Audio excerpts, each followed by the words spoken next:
Hello and welcome to A Current Affair. My name is Joshua Dahler, and tonight's top story that occurred on the 31st of October 2011 at 8 p.m. Monday. Qantas made a statement clarifying that a lockout will be in effect of all of its licensed engineers, ramp officers and baggage handlers and Australian and international flights. The release of this information on the media conveyed that any aircraft still in the air and landed planes will cease domestic and international departures wherever in the world.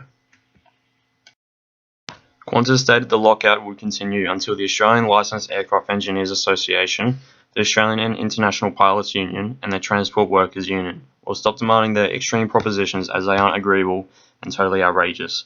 The ALAEA and AIPA and TWU demands were due to the drop in pay rates. Their tactics were to stop airlines from leaving before Qantas was able to raise their pay rates. However, this went on for months, and over this time, each week it cost $15 million, and over the time it cost $68 million, and 7,000 passengers and 700 flights were cancelled.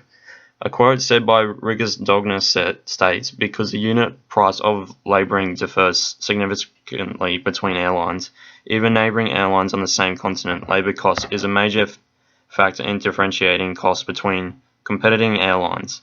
In short, reducing labour costs is critical because they are the highest single costs and because they are a major cost differentiator between airlines. This created massive problems with employees and employers as their rates were being lowered. Sue Russell, Group General Manager of Industrial Relations for Qantas, has stated that labour costs, rather than any particular ideological and political perspective, drives Qantas. Industrial relations policy, as the airline addresses how to best operate under the rules that apply on any given day. Our objective is to maintain a competitive advantage and to provide a sustainable rate of return to fund investments, maintain job security and reward investors. Considering these claims resulted in a negative impact to both the parties riding and the Qantas management. After 14 months of horrendous riots and no agreements, Qantas was able to last those 14 months and to terminate the ALAEA, AIPA, and TWYU propositions and came to agreement with what Qantas was dealing with. The Department of Infrastructure and Transport was able to establish the extent of the damage to the Australian economy if the lockout did proceed. Qantas accounts for 65% of domestic aviation capacity, 20% international capacity, and 80% of air freight delivery services. As time went on, those 14 months, problems started to arise from Qantas revenue. Each week, around $15 million was lost. Over the first few days of the major setback, people had to resort to Jetstar and their services. This made a huge impact on Qantas' reputation, as they were thought to be unreliable and cannot be trusted. This boosted the revenue of other airlines as passengers will have no other choice but to change flights.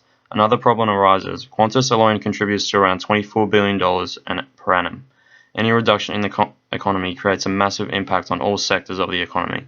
Even still, if the lockout was terminated within the first 24 hours, a major setback will still affect Qantas, and other companies will be resorted to more income due to lack of Qantas flights. With also the tourism sector and the wider community would suffer the loss of the lack of domestic and international flights provided by Qantas. The vulnerability of the tourism and industrial industry is uncertain, as suspension will not provide enough protection to stop the risk of any more major damage. This suspension will only lessen the damage over time and allow the possibility of further lockouts, as this still may reoccur.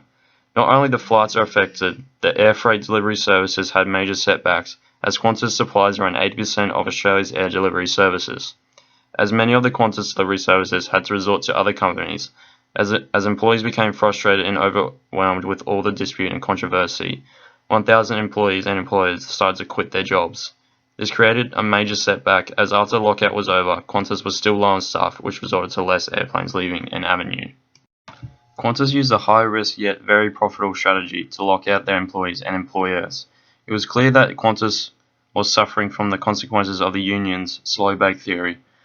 These Qantas disputes demonstrated that changes need to occur from the use of the suspension. The employees drastically lowered due to the Qantas lockout dispute. Over 1,000 employees and employers terminated their contracts with Qantas. This brought down the amount of planes leaving the runway and lowered Qantas revenue.